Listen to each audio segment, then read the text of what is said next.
It's December 27, 2025 and it's currently 3:42 p.m. and nag-aabang kami for my tita kasi mag-anticipated mass kami today sa St. John, and also baka dumaan kami dun sa concert, but I'm not hoping on any of that kasi sobrang traffic sa sentro and nakakotse kami.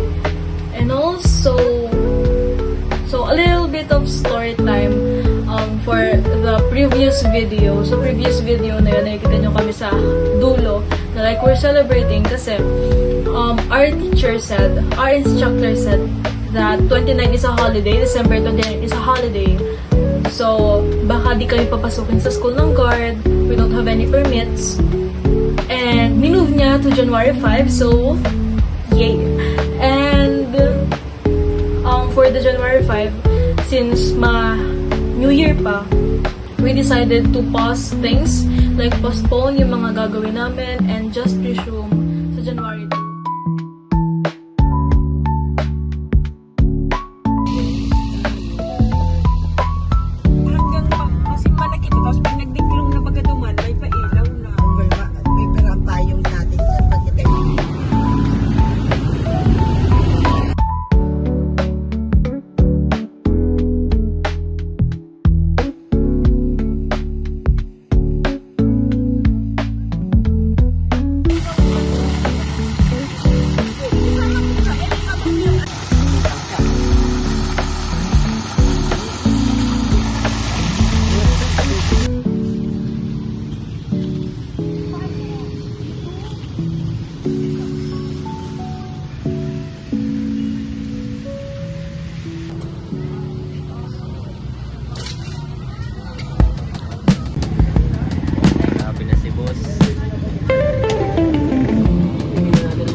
currently 9:45 p.m. and ayun, is like nagre-relax na lang and also magpapalit ng damit.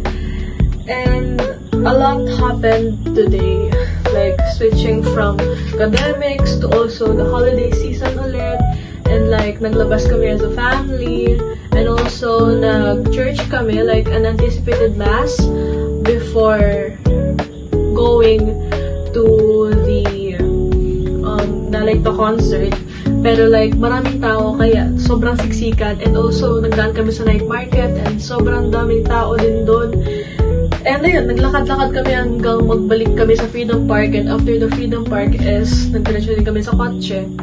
And so yun, and also now, unready with me now kasi like super pagod this day.